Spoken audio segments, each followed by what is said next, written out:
Assessment four ലേണിങ്ങിൽ unit 2 ഇതിൽ ഇവാലുവേഷനെ കുറിച്ചിട്ടാണ് first chapter student evaluation. അതായത് ആദ്യം സ്റ്റുഡൻറ്റ് ഇവാലുവേഷൻ ചെയ്തിരുന്നത് ബിഹേവിയറിസ്റ്റ് മോഡൽ ഓഫ് എഡ്യൂക്കേഷനെ ഡിപ്പെൻഡ് ചെയ്തായിരുന്നു. അതായത് ഈ ബിഹേവിയറിസ്റ്റ് മോഡലിൽ ക്ലാസ് റൂംസ് ഡോമിനേറ്റ് ചെയ്തത് ടീച്ചേഴ്സ് ആയിരുന്നു, ഡയറക്റ്റ് ഇൻസ്ട്രക്ഷൻ ആയിരുന്നു. അതുപോലെ തന്നെ ടെക്സ്റ്റ് ബുക്കിലാണ് കംപ്ലീറ്റ്ലി ഡിപ്പെൻഡ് ചെയ്തിരുന്നത്. അപ്പോൾ ടീച്ചേഴ്സ് എന്തായിരുന്നു ചെയ്തിരുന്നതെന്ന് പറഞ്ഞാൽ പാസീവ് ആയിരിക്കുന്ന ലേണേഴ്സിന് നോളജ് ട്രാൻസ്ഫർ ചെയ്ത് കൊടുക്കുക എന്നുള്ളതായിരുന്നു.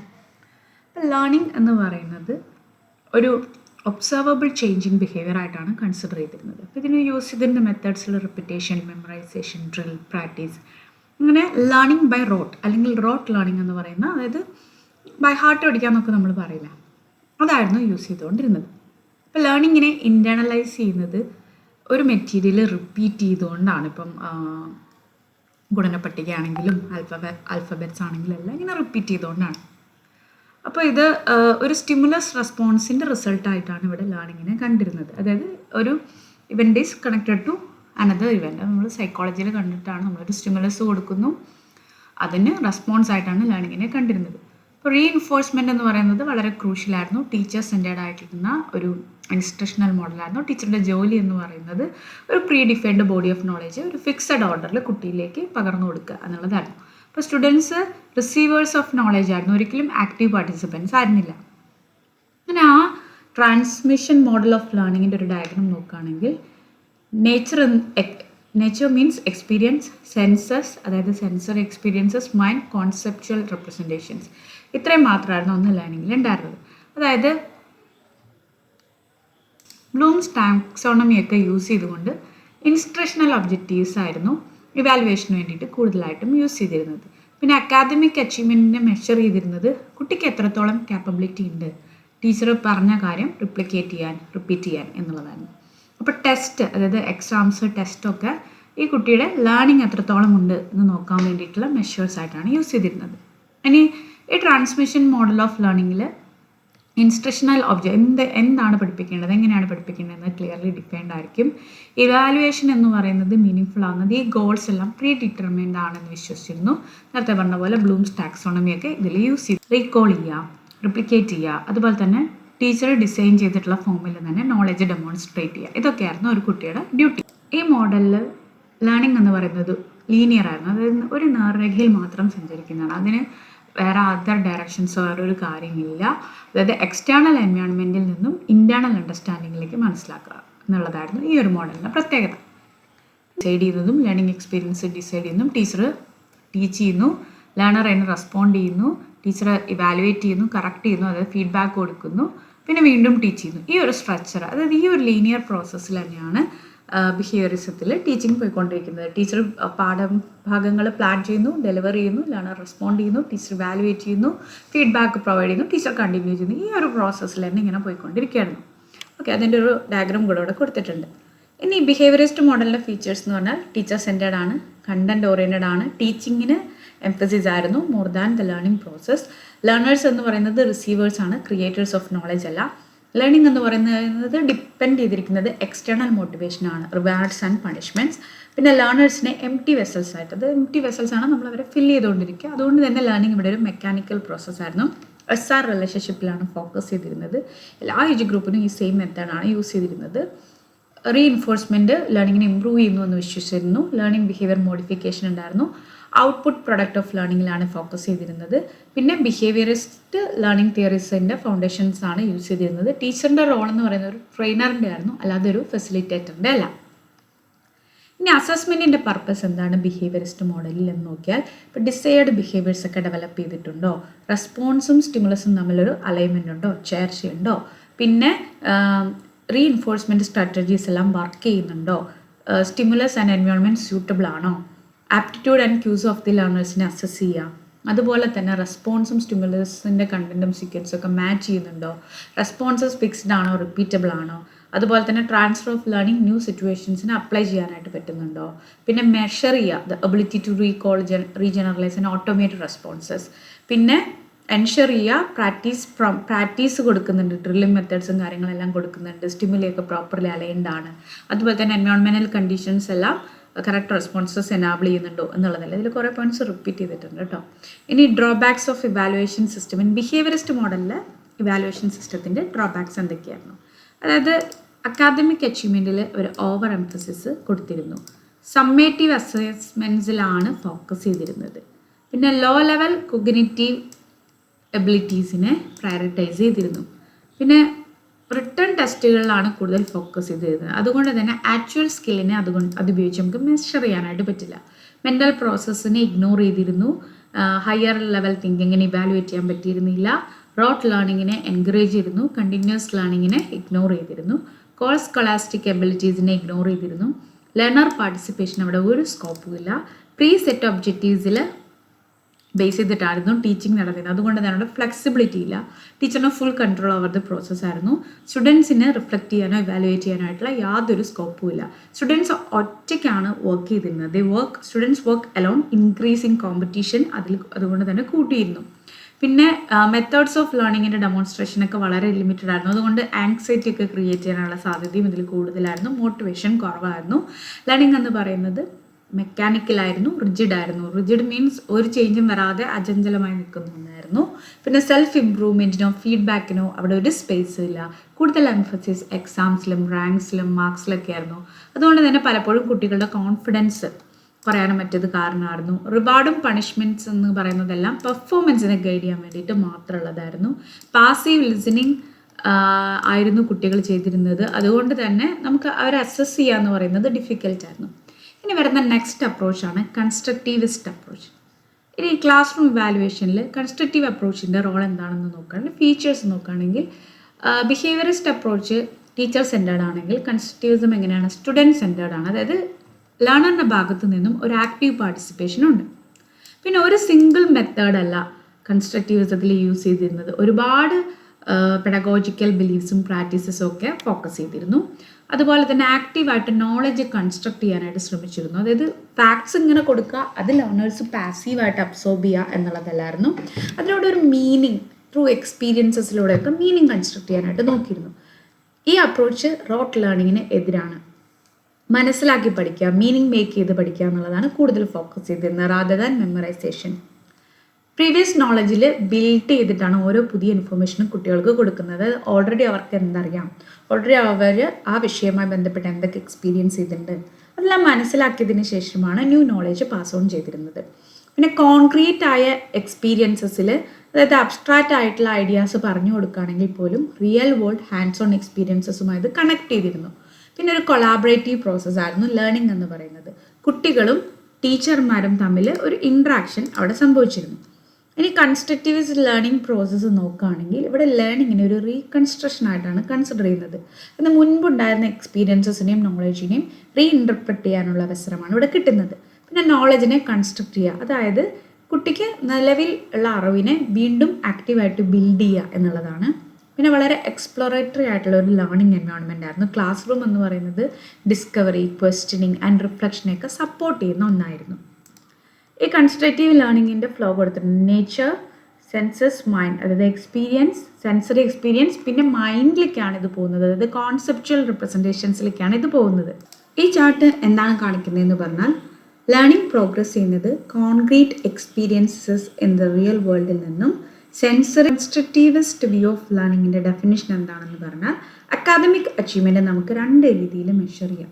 ഒന്ന്, റിയൽ ലൈഫ് പ്രോബ്ലംസ് എങ്ങനെ സോൾവ് ചെയ്യാൻ പറ്റുന്നു, കൾച്ചറലി വാല്യൂഡ് പ്രൊഡക്ട്സും പെർഫോമൻസസും കുട്ടിയുടെ ഭാഗത്തു നിന്നും ഉണ്ടോ എന്നുള്ളതാണ്. അതായത് കൺസ്ട്രക്റ്റീവിസ്റ്റ് വ്യൂവിൽ ലേണിങ്ങിനെ ഡിഫൈൻ ചെയ്യുന്നത്. ലേണിംഗ് എന്ന് പറയുന്നത് എക്സാം ക്വസ്റ്റ്യൻസ് ആൻസർ ചെയ്യുന്നത് മാത്രമല്ല, അവരവർക്കുള്ള നോളജിനെ മീനിങ് ഫുൾ ആയിട്ട് അപ്ലൈ ചെയ്യുക എന്നുള്ളതും കൂടെയാണ്. ഇനി കൊഗ്നിറ്റീവ് കൺസ്ട്രക്റ്റീവിസത്തിൻ്റെ ഒരു ചാർട്ട് ഇവിടെ കൊടുത്തിട്ടുണ്ട്. അതായത് ക്ലാസ് റൂം പ്രോസസ്സസും അതുപോലെ തന്നെ ഇവാലുവേഷനുമാണ് ഇതിൽ പറയുന്നത്. അതായത് ലേണറും ടീച്ചറും അവർ ജോയിൻലി ഡിസൈഡ് ചെയ്യുന്നു എന്ത് കണ്ടൻറ് ഏരിയ ആണ് വേണ്ടത്, എന്ത് ലേണിംഗ് ആക്ടിവിറ്റീസ് ആണ്. അവർ ഒരുപാട് എക്സ്പീരിയൻസസിലൂടെ കടന്നു പോകുന്നു, ആ കോൺസെപ്റ്റ്സിനെ മനസ്സിലാക്കുന്നു, ഇവാലുവേറ്റ് ചെയ്യുന്നു, ഫീഡ്ബാക്ക് ചെയ്യുന്നു. അതായത് ഇവിടെ സംഭവിക്കുന്ന എല്ലാ ആക്ടിവിറ്റീസും കണക്റ്റഡ് ആണ്. അതുപോലെ തന്നെ ഒരേ പാരലൽ ആയിട്ടുള്ള ലൈനിലാണ് രണ്ടുപേരും നിൽക്കുന്നത്. അതായത് ഒരാൾ ഒരു ഹയറാർക്കിക്കൽ ലെവലൊന്നും ഇവിടെ ഇല്ല, ടീച്ചർ മുകളിലും കുട്ടി താഴെയല്ല, അവർ ഒരുമിച്ചിട്ടാണ് ഈ ലേണിംഗ് പ്രോസസ്സിൽ എൻഗേജ്ഡ് ആവുന്നത്. ഒരു ജോയിൻറ്റ് പ്ലാനിങ് ആണ് നടക്കുന്നത്. എക്സ്പീരിയൻസ് എന്ന് പറയുന്നത് മീനിങ് ഫുൾ ആണ്, റിയൽ വേൾഡ് ആയിട്ടുള്ള എക്സ്പീരിയൻസസ് ആണ്. അതുപോലെ തന്നെ കോൺസെപ്റ്റ് ഫോർമേഷൻ എന്ന് പറയുന്നത് ഈ എക്സ്പീരിയൻസസിൽ നിന്നുള്ളതാണ് സംഭവിക്കുന്നത്. ഒരു ചാർട്ടും കൂടെ ഇവിടെ കൊടുത്തിട്ടുണ്ട്. ഇതിൽ കുറച്ച് എലമെൻറ്റ്സ് കൂടുതലുണ്ട്. അതായത് ലേണറും ടീച്ചറും ജോയിൻ്റ്ലി ഡിസൈഡ് ചെയ്യുന്നു content area and learning activities. അതിനുശേഷം അവർ ആക്ടിവിറ്റീസിലും ഡിസ്കഷനിലും ഡിബേറ്റിലും പാർട്ടിസിപ്പേറ്റ് ചെയ്യുന്നു. ആക്ടിവിറ്റീസ് ആൻഡ് ഡിസ്കഷൻ വരുന്നു, വീണ്ടും കോൺസെപ്റ്റ്സ് അറ്റൈൻ ചെയ്യുന്നു, ഇവാലുവേറ്റ് ചെയ്യുന്നു, ഫീഡ്ബാക്ക് കൊടുക്കുന്നു. പിന്നെ അവിടെ ഇൻ്റർവെൻഷനും സ്കഫോൾഡിങ്ങും നടക്കുന്നുണ്ട്. സ്കഫോൾഡിംഗ് എന്ന് പറയുന്നത് ഒരു പ്രോസസ്സാണ്. അതായത് ഒരു കുട്ടിക്ക് ഇൻഡിപെൻഡൻ്റ് ആയിട്ട് ഒരു പക്ഷേ ചെയ്യാൻ പറ്റാത്തൊരു ആക്ടിവിറ്റിക്ക് ടീച്ചർ ഒരു സപ്പോർട്ട് കൊടുക്കുന്നു. അപ്പോൾ ആ കുട്ടി അത് തന്നെ ചെയ്യാനാവുന്ന ആ നിമിഷം മുതൽ, ഇപ്പോൾ നമ്മൾ ഒരു കുട്ടി എഴുതാൻ തുടങ്ങുമ്പോൾ ചിലപ്പോൾ നമ്മൾ പെൻസിൽ വെച്ചിട്ട് കൈ പിടിച്ച് എഴുതിപ്പിക്കും. കുറച്ച് കഴിയുമ്പോൾ ആ കുട്ടി അത് തന്നെ ചെയ്യാനായിട്ട് തുടങ്ങും. അല്ലെ, നമ്മുടെ ആവശ്യമില്ലാത്ത ഒരവസ്ഥ വരും, അല്ലെങ്കിൽ ആവശ്യമില്ല എന്നുള്ളൊരു ടൈം വരും. അപ്പോൾ നമ്മൾ എന്ത് ചെയ്യും, നമ്മുടെ ആ സപ്പോർട്ട് വിത്ത്ഡ്രോ ചെയ്യും. അതിനെയാണ് സ്കഫോൾഡിങ് എന്ന് പറയുന്നത്. ഓക്കെ, ഇനി ഇവാലുവേഷൻ ഇൻ കൺസ്ട്രക്റ്റിവിസം. അതായത് കൺസ്ട്രക്റ്റിവിസം ഇവാലുവേഷൻ ഫോർ ലേണിങ്ങിനെയും ഇവാലുവേഷൻ ആസ് ലേണിംഗ് രണ്ടിനെയും സപ്പോർട്ട് ചെയ്യുന്നുണ്ട്. Subjective assessment of a students individual വർക്കാണ് ഫോക്കസ് ചെയ്യുന്നത്. ഓക്കെ, പിന്നെ എന്താണെന്ന് പറഞ്ഞാൽ പ്രോസസ് ഓഫ് ലേണിങ്ങിനെയാണ് ഫൈനൽ ഔട്ട്കമ്മിനേക്കാളും കൂടുതലായിട്ട് ഇമ്പോർട്ടൻസ് കൊടുക്കുന്നത്. അതുപോലെ തന്നെ പുതിയ ഇൻഫർമേഷൻ പഴയ ഇൻഫർമേഷൻ ലിങ്ക് ചെയ്യാനുള്ള ലേണറുടെ എബിലിറ്റി ഒക്കെ ഇവിടെ നോക്കുന്നുണ്ട്. വേരീഡ് ആണ്. പിന്നെ സെൽഫ് അസസ്മെൻ്റ് ഉണ്ട്, റിഫ്ലക്ഷൻ ഉണ്ട്, അതുപോലെ തന്നെ കണ്ടിന്യൂസ് മോണിറ്ററിങ് കൊടുക്കുന്നുണ്ട്. ഇവിടെ വരുന്നത് ഫോർമേറ്റീവ് അസസ്മെൻറ്റ് സ്ട്രാറ്റജീസ് ആണ്. അത് യൂണിറ്റ് 1 ഫോർമേറ്റീവ് എന്താണ് സമ്മേറ്റീവ് എന്താണെന്ന് പറയുന്നുണ്ട്. ഇനി കൺസ്ട്രക്റ്റിവിസത്തിൻ്റെ ഫീച്ചേഴ്സ് നോക്കുകയാണെങ്കിൽ ലേണർ സെൻറ്റേർഡ് എഡ്യൂക്കേഷനാണ്, പ്രോസസ് ഓറിയൻറ്റഡ് ആണ്, ലേണിങ്ങിനാണ് കൂടുതൽ ഇമ്പോർട്ടൻസ്, ലേണറാണ് ഇവിടെ നോളേജ് കൺസ്ട്രക്ട് ചെയ്യുന്നത്, ഇൻട്രൻസിക് മോട്ടിവേഷനാണ് ഇവിടെ ലേണിങ്ങിലേക്ക് ലീഡ് ചെയ്യുന്നത്, ലേണറിൻ്റെ യൂണിക് അബിലിറ്റീസിനെ ടീച്ചർ റെക്കഗ്നൈസ് ചെയ്യുന്നുണ്ട്, ലേണിംഗ് ഒരു നാച്ചുറൽ പ്രോസസ്സാണ്, മെൻ്റൽ പ്രോസസ്സാണ്, ഒരുപാട് ഡെവലപ്മെൻറ്റൽ സ്റ്റേജസ് ഉണ്ട്, എക്സ്പീരിയൻസ് ബേസ്ഡ് പ്രോബ്ലം സോൾവിംഗ് ആണ് ലേണിംഗ് എന്ന് പറയുന്നത്, കോൺസെപ്ച്വൽ ചേഞ്ച് ഉണ്ട്, അതുപോലെ തന്നെ ലേണറിൻ്റെ മെൻ്റൽ മോഡൽസിനെയൊക്കെ വാല്യൂ ചെയ്യുന്നുണ്ട്, ലേണിംഗ് പ്രോസസ്സിലാണ് ഫോക്കസ് ചെയ്യുന്നത്, കൊഗ്നിറ്റീവ് ലേണിംഗ് തിയറീസിനെ ബേസ് ചെയ്തിട്ടാണ്. ഇവിടെ ടീച്ചർ ഒരു ഫെസിലിറ്റേറ്ററാണ്, ട്രാൻസ്മിറ്റർ അല്ല. നേരെ മറിച്ച് ബിഹേവിയറിസത്തിൽ ടീച്ചർ എന്തായിരുന്നു, ജസ്റ്റ് ഒരു ട്രാൻസ്മിറ്റർ ഓഫ് നോളജ് ആയിരുന്നു, മോർ ദാൻ എ ഫെസിലിറ്റേറ്റർ. ഇനി ഇതിലെ നെക്സ്റ്റ് ചാപ്റ്ററാണ് ചേഞ്ചിങ് അസസ്മെൻറ്റ് പ്രാക്ടീസസ്. അതായത് ഇവിടെ ഒരു പാരാഡിം ഷിഫ്റ്റ് നടന്നതായിട്ട് കാണാം. അതായത് ബിഹേവിയറിസം എന്ന് പറയുന്ന ഒരു തിയറിയിൽ ഫോക്കസ് ചെയ്തിരുന്ന എഡ്യൂക്കേഷൻ കൺസ്ട്രക്റ്റിവിസത്തിലേക്ക് മാറുകയാണ്. അപ്പോൾ അവിടെ ഒരു ഷിഫ്റ്റ് നടന്നതായിട്ട് നമുക്ക് കാണാം. ബിഹേവിയറിസത്തിൽ അസസ്മെൻറ്റ് എന്ന് പറയുന്നത് ലേണിങ്ങിനെ ഒരു പാസീവായിട്ടാണ് കണ്ടിരുന്നത്, ടീച്ചർ സെൻറ്റേർഡ് ആയിരുന്നു, അതുപോലെ തന്നെ ട്രാൻസ്മിറ്റിംഗ് നോളജ് ആൻഡ് ടെസ്റ്റിംഗ് റീകോളൊക്കെ ആയിരുന്നു. പക്ഷേ ന്യൂ മെത്തേഡിൽ എങ്ങനെയാണ്, ലേണിംഗ് ആക്റ്റീവാണ്, റീകൺസ്ട്രക്ഷനെ ബേസ് ചെയ്തിട്ടുള്ളതാണ്, എക്സ്പീരിയൻസിനെ റീഇൻറ്റർപ്രറ്റ് ചെയ്യുന്നതാണ്. അപ്പോൾ ഇവിടെ ഫോക്കസിൽ പോലും ഒരു ഷിഫ്റ്റ് നടന്നിട്ടുണ്ട്. ടീച്ചറിൽ നിന്നും ലേണറിലേക്കും, ഡയറക്റ്റ് ഇൻസ്ട്രക്ഷനിൽ നിന്നും ആക്റ്റീവ് ലേണിങ്ങിലേക്കും, അസസ്മെൻറ്റ് ഓഫ് ദി ഇൻഡിവിജ്വൽസിൽ നിന്നും പ്രോസസ് ഓഫ് ലേണിങ്ങിലേക്കും. അപ്പോൾ അങ്ങനെയുള്ളൊരു ക്ലാസ് റൂമിൽ സ്റ്റുഡൻസ് എന്തായിരിക്കണം, ലേണിങ്ങിൽ ആക്റ്റീവായിട്ട് പാർട്ടിസിപ്പേറ്റ് ചെയ്യുന്നുണ്ടാവും. ടീച്ചർ കുട്ടികളെ അസസ് ചെയ്യുകയും അവരുടെ അണ്ടർസ്റ്റാൻഡിങ് ഡെവലപ്പ് ചെയ്യാൻ വേണ്ടി ഹെൽപ്പ് ചെയ്യുകയും ചെയ്യുന്നു. ടീച്ചർ ക്വസ്റ്റ്യൻസ് ചോദിക്കുന്നുണ്ട്, എക്സ്പ്ലോർ ചെയ്യുന്നുണ്ട്, റിഫ്ലക്റ്റ് ചെയ്യുന്നുണ്ട്, അതുപോലെ തന്നെ അവരുടെ പ്രോഗ്രസ്സിനെ ഇവാലുവേറ്റ് ചെയ്യുന്നുണ്ട്. അപ്പോൾ അസസ്മെൻറ്റ് ചെക്ക് എന്ന് പറയുന്നത് ലേണിംഗ് കുട്ടികളെ ഹെൽപ്പ് ചെയ്യുന്നുണ്ടോ ഒരു കണ്ടന്റ് മനസ്സിലാക്കാൻ, റാദർ ദാൻ വെറുതെ അത് റീപ്രൊഡ്യൂസ് ചെയ്യുക എന്നുള്ളതല്ല, അത് അവർക്ക് മനസ്സിലായോ എന്നുള്ളതാണ് ഈ അസസ്മെൻറ്റ് കൊണ്ട് കൺസ്ട്രക്റ്റിവിസത്തിൽ ഉദ്ദേശിക്കുന്നത്. ഇനി അസസ്മെൻറ്റ് പ്രാക്ടീസസിൽ എന്തൊക്കെ ഷിഫ്റ്റ്സ് ആണ് വന്നത്, പാർഷ്യലിൽ നിന്നും, അതായത് ബിഹേവിയറിസത്തിൽ അത് പാർഷ്യലായിരുന്നു, ഇവിടെ അത് ഹോളിസ്റ്റിക് ആയിട്ട് മാറുകയാണ്. ഹോളിസ്റ്റിക് എന്ന് പറഞ്ഞാൽ ഓൾ ഇൻക്ലൂസീവ്, എല്ലാം ഉൾക്കൊള്ളുന്ന ഒന്നായിട്ട് മാറുകയാണ്. ഇൻ്റർമിറ്റൻറ്റിൽ നിന്നും കണ്ടിന്യൂസ് ആവുന്നു, മാർക്കിങ്ങിൽ നിന്നും ഗ്രേഡിംഗ് സിസ്റ്റത്തിലേക്ക് പോകുന്നു, ഓട്ടോക്രാറ്റിക്കിൽ നിന്നും ഒതൻറ്റിക് ആവുന്നു, ട്രഡീഷണലിൽ നിന്നും ആൾട്ടർനേറ്റീവ് ആയിരുന്നു. ഇനി perspective of assessment in constructivist approach. ഇവിടുത്തെ പ്രധാന ഐഡിയാസ് ലേണിംഗ് ആക്റ്റീവ് പ്രോസസ്സാണ്, പ്രയർ നോളജിനെ ബേസ് ചെയ്തിട്ടാണ്, റെസ്പോൺസിബിലിറ്റി ഓഫ് ലേണിംഗ് ലേണേഴ്സ് തന്നെ എടുക്കുന്നു. ഇനി അസസ്മെൻറ്റിൽ എങ്ങനെയാണ് അത് അപ്ലൈ ചെയ്തതെന്ന് പറഞ്ഞാൽ അസസ്മെൻറ്റിനെ കൂടുതലായിട്ട് ഫേവർ ചെയ്യുന്നുണ്ട്, for learning and as learning. Subjective assessment ആണ് നടക്കുന്നത്. അതുപോലെ തന്നെ പ്രോസസ് ഓഫ് നോളജ് കോൺസെൻട്രേഷനിലാണ് കൂടുതൽ ഫോക്കസ് ചെയ്യുന്നത് rather than the final product. എന്തൊക്കെയാണ് അസസ്മെൻറ്റിൻ്റെ ഫീച്ചേഴ്സ് ഇൻ കൺസ്ട്രക്റ്റിവിസ്റ്റ് അപ്രോച്ച് എന്നുള്ളത് നോക്കാം. കോൺസെപ്റ്റുവൽ അണ്ടർസ്റ്റാൻഡിങ്ങിലാണ് എയിം ചെയ്യുന്നത്. ദാറ്റ് മീൻസ് കുട്ടിക്ക് കോൺസെപ്റ്റുകൾ മനസ്സിലായിട്ടുണ്ടോ എന്നുള്ളത്. അതുപോലെ തന്നെ ലേണറിൻ്റെ ഇൻവോൾവ്മെൻറ്റ് എത്രത്തോളം ഉണ്ടെന്ന് നോക്കുന്നുണ്ട്, അവരുടെ പ്രയർ നോളജ്, ഫീലിംഗ്, സ്കിൽസ് ഇതൊക്കെ നോക്കുന്നുണ്ട്. മീനിങ് ഫുൾ ആയിട്ടുള്ള ലേണിംഗ് ആണോ, പുതിയ കോൺസെപ്റ്റുകളെയും എക്സിസ്റ്റിംഗ് സിസ്റ്റത്തിനെയും കണക്ട് ചെയ്യാൻ പറ്റുന്നുണ്ടോ, ഇത് ഫോർമേറ്റീവ് ആണോ, എന്നുള്ളത് നോക്കുന്നുണ്ട്. അത് അസസ്മെൻറ്റ് ഫോക്കസ് ചെയ്യുന്നത് ക്വാളിറ്റി ഓഫ് ലേണിംഗ് ഇമ്പ്രൂവ് ചെയ്യുന്നതിലാണ്, അല്ലാതെ ചുമ്മാ ഗ്രേഡ് കൊടുക്കുക എന്നുള്ളതല്ല. ഇനി കോണ്ടെക്സ്റ്റ് സ്പെസിഫിക് ആണോ, അതായത് കോണ്ടെക്സ്റ്റ് സ്പെസിഫിക് ആണ് അല്ലെങ്കിൽ അതിൻ്റെ പ്രത്യേകതകൾ അനുസരിച്ചിട്ടാണോ ടീച്ചറും ലേണറും തമ്മിലുള്ള റിലേഷൻഷിപ്പ് പോകുന്നത്, കണ്ടിന്യൂസ് പ്രോസസ്സാണോ, അതായത് ഫീഡ്ബാക്ക് കൊടുക്കുന്നുണ്ടോ, അവരെ ഗൈഡ് ചെയ്യുന്നുണ്ടോ തുടങ്ങിയ കാര്യങ്ങളെല്ലാം നോക്കുന്നുണ്ട്. ഇനി അസസ്മെൻറ്റിന് മുമ്പായിട്ട് നമ്മൾ ശ്രദ്ധിക്കേണ്ട ചില, അല്ലെങ്കിൽ അതിനു മുമ്പ് പറയേണ്ടതായിട്ടുള്ള ചില കീ പോയിൻറ്റ്സ് ആണ്. ഒന്ന് ക്ലിയർ ക്രൈറ്റീരിയ, അതായത് ഇവാലുവേഷൻ ക്രൈറ്റീരിയ എന്താണ്. അതിപ്പോൾ നമ്മളൊരു കുട്ടി അസസ് ചെയ്യാൻ പോകുന്നു, അല്ലെങ്കിൽ ഒരു ബാച്ചിനെ, ഒരു ഗ്രൂപ്പിനെ, ഒരു ക്ലാസ്സിനെയൊക്കെ അസസ് ചെയ്യാൻ പോകുമ്പോൾ നമ്മൾ അവരോട് പറയേണ്ട കാര്യങ്ങൾ. ഒന്നാമത്തെ കാര്യം എന്താണ് ക്രൈറ്റീരിയ, എന്താണ് ഇവാലുവേഷൻ ക്രൈറ്റീരിയ എന്നുള്ളത് ബിഗിനിങ്ങിൽ തന്നെ പറയണം. പിന്നെ documentation, students whatever they write അതിൻ്റെ ഡോക്യുമെൻറ്റേഷൻ ചെയ്തിരിക്കണം എന്നുള്ളത് പറയണം. പിന്നെ കുട്ടികൾക്ക് അവരുടെ വർക്ക് എങ്ങനെ ഇമ്പ്രൂവ് ചെയ്യാം, എങ്ങനെയാണ് അത് ജഡ്ജ് ചെയ്യപ്പെടുന്നതിനെ കുറിച്ചുള്ളൊരു അവയർനെസ്സും കൊടുത്തിരിക്കണം. ഇനി അസസ്മെൻറ്റ് പ്രാക്ടീസസ് നോക്കുകയാണെങ്കിൽ constructivism active participation of the സ്റ്റുഡൻസിനെ പ്രൊമോട്ട് ചെയ്യുന്ന ഒന്നാണ്. അവരുടെ ഓൺ ലേണിങ്ങിനെ അവർ തന്നെയാണ് അസസ് ചെയ്യുന്നത്. ഓക്കെ, ഇനി ഓൺ ഗോയിങ് ആൻഡ് കുമുലേറ്റീവ് ഇവാലുവേഷനിലേക്ക് അത് ഫോക്കസ് ചെയ്യുന്നുണ്ട്, rather than one time summative test. അതുപോലെ തന്നെ കോൺസെപ്ച്വൽ അണ്ടർസ്റ്റാൻഡിങ്ങിനെ എൻകറേജ് ചെയ്യുന്നുണ്ട്, സ്കിൽ ഡെവലപ്മെൻറ്റിനെയൊക്കെ എൻകറേജ് ചെയ്യുന്നുണ്ട്. പിന്നെ ഇവിടെ ഞാൻ നേരത്തെ പറഞ്ഞ പോലെ ഒരു ഓൾറൗണ്ടഡ് ആയിട്ടുള്ള പല റെക്കോർഡ്സും കീപ്പ് ചെയ്യുന്നുണ്ട് ഫോർ എ ഓൾറൗണ്ടഡ് വ്യൂ എന്ന് പറയുന്നുണ്ട്. ഇനി എന്തൊക്കെ കീ കൺസിഡറേഷൻസ് ആണ് കൺസ്ട്രക്റ്റീവ് ഇവാലുവേഷനിലുള്ളത്, എന്തൊക്കെ കീ കൺസിഡറേഷൻസ് ആണ് കൺസ്ട്രക്റ്റീവ് ഇവാലുവേഷനിലുള്ളത്? വാട്ട് ഷുഡ് ബി ഇവാലുവേറ്റഡ്, ഏത് ഏരിയാസ് ഓഫ് ലേണിംഗ് ആണ് നമ്മൾ ഇവാലുവേറ്റ് ചെയ്യുന്നത്, എങ്ങനെയാണ് നമ്മളത് ഇവാലുവേറ്റ് ചെയ്യുന്നത്, ഏത് ടൂൾസ് ആൻഡ് ടെക്നിക്സ് ആണ് നമ്മൾ യൂസ് ചെയ്യുന്നത്, ആരെയാണ് ഇവാലുവേറ്റ് ചെയ്യേണ്ടത്, അതുപോലെ തന്നെ എന്ത് റിസൾട്ട്സ് ആണ് ഇവാലുവേറ്റ് ചെയ്യുന്നത്, എപ്പോഴാണ് ഇവാലുവേഷൻ സംഭവിക്കേണ്ടത്, എങ്ങനെയുള്ള റിസൾട്ട്സ് ആണ് റെക്കോർഡ് ചെയ്യപ്പെടേണ്ടത് എന്നെല്ലാം പറയുന്നുണ്ട്. എന്താണ് ഒതൻറ്റിക് അസസ്മെൻറ്റ് എന്നുള്ളതാണ് ഇവിടെ പറയുന്നത്. ഒതൻറ്റിക് അസസ്മെൻറ്റ് എന്താണ് മെഷർ ചെയ്യുന്നത് എന്ന് പറഞ്ഞാൽ റിയൽ ആയിട്ടുള്ള ഇൻ്റലക്ച്വൽ അച്ചീവ്മെൻറ്റ്സ്, അത് മീനിങ് ഫുൾ ആയിരിക്കണം. Unlike MCQs or standardized test, അതായത് ഇൻ്റലക്ച്വൽ അച്ചീവ്മെൻറ്റ്സിനെ ടെസ്റ്റ് ചെയ്യാൻ വേണ്ടി ഉപയോഗിക്കുന്ന മെഷേഴ്സ് ഒതൻറ്റിക് ആയിരിക്കണം. ഇപ്പോൾ MCQ എന്നൊക്കെ പറഞ്ഞാൽ ഒരാളുടെ കാപ്പബിലിറ്റി അല്ലെങ്കിൽ ഒരാളുടെ നോളജ് നമുക്ക് ടെസ്റ്റ് ചെയ്യാനായിട്ട് പൂർണ്ണമായിട്ടും പറ്റണമെന്നില്ല. ഇപ്പോൾ ജോൺ മുള്ളർ പറയുന്നത് authentic assessment involves task demonstrating meaningful application of knowledge and skills in real world context. അതായത് റിയൽ വേൾഡ് കോണ്ടെക്സ്റ്റിലും തനിക്കറിയാവുന്ന അറിവും സ്കിൽസും അപ്ലൈ ചെയ്യാൻ പറ്റുന്നുണ്ടോ എന്നുള്ളത് കുട്ടിക്ക് ഡെമോൺസ്ട്രേറ്റ് ചെയ്യാൻ പറ്റുന്ന ഒരു അസസ്മെൻറ്റ് അല്ലെങ്കിൽ ടാസ്കിനെയാണ് ഒതൻറ്റിക് അസസ്മെൻറ്റ് എന്ന് പറയുന്നത്. ഇനി ഇതിൻ്റെ ഫീച്ചേഴ്സ് പറയുന്നുണ്ട്. ഒന്നൊരു ക്ലിയർ ക്രൈറ്റീരിയ വേണം, എന്താണ് അതിൻ്റെ സ്റ്റാൻഡേർഡ്സ്, അതെന്താണെന്നുള്ളത് കുട്ടികളുമായിട്ട്, എന്താണ് അതിൻ്റെ ക്രൈറ്റീരിയ ഒബ്ജക്റ്റീവ്സ് എന്നുള്ളത് കുട്ടികളുമായിട്ട് ഷെയർ ചെയ്യണം. പിന്നെ അതൊരു ക്രൈറ്റീരിയൻ റെഫറൻസ്ഡ് ആയിരിക്കണം, അതായത് സ്റ്റാൻഡേർഡ്സ് സെറ്റ് ചെയ്തിരിക്കണം.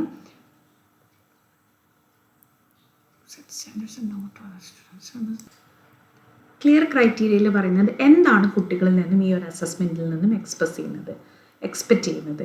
പിന്നെ ക്രൈറ്റീരിയൻ റെഫറൻസ്ഡ് എന്ന് പറയുമ്പോൾ അതായത് മറ്റു കുട്ടികളുമായിട്ട് കമ്പയർ ചെയ്യാനല്ല, അതായത് ഒരു ലെവൽ അല്ലെങ്കിൽ ഒരു സ്റ്റാൻഡേർഡ് നമ്മൾ എല്ലാവരിൽ നിന്നും എക്സ്പെക്റ്റ് ചെയ്യുന്നുണ്ട്, അത് മീറ്റപ്പ് ചെയ്യുന്നുണ്ടോ എന്നുള്ളത് മാത്രമാണ് ഇതിൽ നോക്കുന്നത്. പിന്നെ ഇത് സ്റ്റുഡൻറ് സെൻറ്റേർഡ് ആണ്, അതായത് സ്റ്റുഡൻറ്റിന് അവരുടെ ഹയർ ഓർഡർ തിങ്കിങ് സ്കിൽസ് എല്ലാം യൂസ് ചെയ്ത് ആൻസർ ചെയ്യാം. പെർഫോമൻസിലാണ് ഫോക്കസ് ചെയ്യുന്നത്. സ്റ്റുഡൻസ് അവരുടെ നോളജും സ്കില്ലും ഒക്കെ ഡെമോൺസ്ട്രേറ്റ് ചെയ്യുന്നത് എസ്പെഷ്യലി റിയൽ ലൈഫ് സിറ്റുവേഷൻസിലാണ് നമ്മളിവിടെ നോക്കുന്നത്. പിന്നെ എൻകറേജ് ചെയ്യുന്നത് എന്താണെന്ന് പറഞ്ഞാൽ സ്റ്റുഡൻസിനെയും ടീച്ചേഴ്സിനെയും അവരുടെ പ്രോഗ്രസ് അസസ് ചെയ്യാനും മോണിറ്റർ ചെയ്യാനും അതൊരു കൊളാബറേറ്റീവായിട്ട് ചെയ്യാനുമായിട്ട് ഇത് എൻകറേജ് ചെയ്യുന്നുണ്ട്. ഔട്ട്കമ്മിനെയും പ്രോസസ് ഓഫ് ലേണിങ്ങിനെയും ഇത് വാല്യൂ ചെയ്യുന്നുണ്ട്. അതുപോലെ തന്നെ ഇത് സ്റ്റുഡൻസിനെ പാസീവായിട്ടുള്ള ടെസ്റ്റ് ടേക്കേഴ്സിൽ നിന്നും ആക്റ്റീവ് പാർട്ടിസിപ്പൻസ് ആയിട്ട് മാറ്റുന്നുണ്ട്. ഇനി ഒരു ഒതൻറ്റിക് അസസ്മെൻറ്റിൻ്റെ ഫേസസ് ഇവിടെ കൊടുത്തിട്ടുണ്ട്. ഫസ്റ്റ് ഫേസ് എന്ന് പറയുന്നത് identify the learner outcome. Okay, ലേണറിൽ നിന്ന് നമുക്ക് കിട്ടുന്ന ഔട്ട്കം എന്താണ്, റിസൾട്ട് എന്താണെന്നുള്ളതാണ്. ഫേസ് 2ൽ ക്രൈറ്റീരിയ ഡിറ്റർമൈൻ ചെയ്യുക and acceptable evidences of performance ആണ് ഫേസ് 2ൽ നോക്കുന്നത്. ഓക്കെ, ഫേസ് 3ൽ നോക്കുന്നത് implement supporting learning experiences and instructional activities. അതായത് ഈ ലേണിംഗ് എക്സ്പീരിയൻസസിനെ സപ്പോർട്ട് ചെയ്യുക, അതുപോലെ തന്നെ അതുമായി ബന്ധപ്പെട്ടിട്ടുള്ള ഇൻസ്ട്രക്ഷണൽ ആക്ടിവിറ്റീസ്. ഫേസ് 4ൽ അസസ്മെൻറ്റ് സ്ട്രാറ്റജീസ് ആണ് വരുന്നത്. ഫേസ് 5ൽ ഈ റിസൾട്ട്സിനെ നമ്മൾ ഇവാലുവേറ്റ് ചെയ്യുകയാണ്. അതിൽ നിന്ന് നമ്മൾ ഡിറ്റർമൈൻ ചെയ്യുന്നത് എന്താണെന്ന് വെച്ചാൽ ഇവർ ഔട്ട്കംസ് ഒക്കെ നമ്മൾ ഓൾറെഡി ഫേസ് 1ൽ ഫിക്സ് ചെയ്തിട്ടുള്ള ലേണർ ഔട്ട്കം അവർ അറ്റൈൻ ചെയ്തിട്ടുണ്ടോ, അവർ നേടിയെടുത്തിട്ടുണ്ടോ എന്നുള്ളതും അതുപോലെ തന്നെ കണ്ടിന്യൂസ് ഇമ്പ്രൂവ്മെൻറ്റ് അവർക്ക് സാധിക്കുന്നുണ്ടോ എന്നറിയാൻ വേണ്ടിയിട്ടാണ് നമ്മൾ ഈ ഒതൻറ്റിക് അസസ്മെൻറ്റ് നടത്തുന്നത്. ഇനി ഒതൻറ്റിക് അസസ്മെൻറ്റിന് വേണ്ടി നമുക്ക് എന്തൊക്കെ ടൂൾസ് ആൻഡ് ടെക്നിക്സ് യൂസ് ചെയ്യാം? പിക്ടോറിയൽ അസസ്മെൻറ്റ് യൂസ് ചെയ്യാം, റിഫ്ലക്റ്റീവ് ക്വസ്റ്റനിങ് യൂസ് ചെയ്യാം, hands on performance assessment use ചെയ്യാം, കോൺസെപ്റ്റ് മാപ്പിംഗ്, ഇങ്ങനത്തെ ടൂൾസും ടെക്നിക്സും നമുക്ക് യൂസ് ചെയ്യാവുന്നതാണ്. ഇനി അതുപോലെ തന്നെ സ്റ്റുഡൻറ്റിൻ്റെ സെൽഫ് അസസ്മെൻ്റ് ആണെങ്കിൽ portfolio, check list, rating scales, journals ഒക്കെ യൂസ് ചെയ്യാം. അതുപോലെ തന്നെ anecdotal record, graphic organisers, mind maps, KWL charts, know what to know learn, അതുപോലെ തന്നെ ലേണിംഗ് ലോഗ്സ് അല്ലെങ്കിൽ reflective writing, peer assessment, rubrics, exit cards, ഇതെല്ലാം കുട്ടികൾക്ക് യൂസ് ചെയ്യാനാണ്. അപ്പോൾ ടീച്ചർ കൊടുത്തിട്ടുള്ള ക്വസ്റ്റ്യൻസിൽ ഒരു 5 മിനിറ്റ്സിൽ റെസ്പോണ്ട് ചെയ്യാൻ പറ്റുന്ന രീതിയിലുള്ള ആക്ടിവിറ്റീസ് വേണം നമ്മൾ ഡിസ്ട്രിബ്യൂട്ട് ചെയ്യാനായിട്ട്. അതായത് അവർക്ക് ഒരു ടൈം ലിമിറ്റ് ഉണ്ട്, മാക്സിമം 5 മിനിറ്റ്സിലായിരിക്കും ഈ കുട്ടിയെ whatever be the activity ചെയ്തു തീർക്കാനായിട്ട് സാധിക്കുന്നത്. അടുത്ത ഒരു കൈൻഡ് ഓഫ് അസസ്മെൻ്റ് ആണ് ഡൈനാമിക് അസസ്മെൻറ്റ്. ഇത് ഫോക്കസ് ചെയ്യുന്നത് ട്രൂ പൊട്ടൻഷ്യൽ ഓഫ് ദി ലേണേഴ്സിലാണ്. ട്രഡീഷണൽ ടെസ്റ്റിങ്ങിൽ നിന്നും ഇത് ഡിഫറെൻ്റ് ആണ്. അസസ്മെൻറ്റും ലേണിങ്ങും ഇവിടെ ഇൻ്റർലിങ്ക്ഡ് ആണ്. കണ്ടിന്യൂസ് ആൻഡ് ഇൻട്രാക്റ്റീവ് പ്രോസസ്സ് തന്നെയാണ് ഇവിടെ എംഫസൈസ് ചെയ്യുന്നത്. ലേണിംഗ് അച്ചീവ്മെൻറ്റിനെ ഇവിടെ അസസ് ചെയ്യുന്നുണ്ട്, കോഴ്സ് ഇൻട്രാക്ഷൻ, ലേണിംഗ് ക്വാളിറ്റി ഒക്കെ നോക്കുന്നുണ്ട്. പിന്നെ അസസ്മെൻറ്റിൽ നിന്നുള്ള ഫീഡ്ബാക്ക് ഫർദർ ഡെവലപ്മെൻറ്റിന് വളരെയധികം ക്രൂഷ്യലാണ്. അപ്പോൾ ഇവിടെ 2 ടൈപ്പ് ഓഫ് അസസ്മെൻ്റാണ് നമ്മൾ കണ്ടത്. ഒന്ന് ഒതൻറ്റിക് അസസ്മെൻറ്റും അതുപോലെ തന്നെ അടുത്ത അസസ്മെൻ്റാണ് ഡൈനാമിക് അസസ്മെൻറ്റ് എന്നുള്ളത്. ഇനി ദ മോസ്റ്റ് ഇമ്പോർട്ടൻറ്റ് പോയിൻ്റ് ആണ് CCE, which means continuous and comprehensive evaluation. അപ്പോൾ ഇവിടെ ഇവാലുവേഷൻ എന്ന് പറയുന്നത് ടീച്ചിങ് ലേണിംഗ് പ്രോസസ്സിൻ്റെ വളരെ ഇൻറ്റഗ്രൽ ആയിട്ടുള്ള ഇമ്പോർട്ടൻ്റ് ആയിട്ടുള്ള ഒരു പാർട്ടാണ്. ഇവിടെ CCE കൊണ്ട് നമ്മൾ ഉദ്ദേശിക്കുന്നത് ഒരു കുട്ടിയുടെ ഓവറോൾ ഡെവലപ്മെൻറ്റ് നോക്കുക എന്നുള്ളതാണ്. ഇത് കൺസ്ട്രക്റ്റീവിസം എന്ന് പറയുന്ന തിയറി അല്ലെങ്കിൽ ആ മോഡലിനെ ബേസ് ചെയ്തിട്ടുള്ളതാണ്. അപ്പോൾ ഇവിടെ എന്താണ് നമ്മൾ ഉദ്ദേശിക്കുന്നതെന്ന് പറഞ്ഞാൽ കുട്ടികളെ കൊണ്ട് അവരുടെ ഓൺ സയൻറ്റിഫിക് കോൺസെപ്റ്റ്സ് ബിൽഡ് ചെയ്യുക. ഭയങ്കര നാരോ മൈൻഡഡ് ആയിട്ടുള്ള വൺ റൈറ്റ് ആൻസർ ഫോക്കസിൽ നിന്നൊക്കെ റിജക്റ്റ് ചെയ്യുന്ന ഒന്നാണ് CCE എന്ന് പറയുന്നത്. ഈ ടീച്ചർ എന്ത് ചെയ്യണമെന്ന് പറഞ്ഞാൽ കുട്ടികളുടെ കോൺസെപ്ച്വൽ ഫ്രെയിംവർക്സ് എന്താണെന്നുള്ളത് കോൺസ്റ്റൻ്റ് ആയിട്ട് മനസ്സിലാക്കാനായിട്ട് ശ്രദ്ധിക്കണം.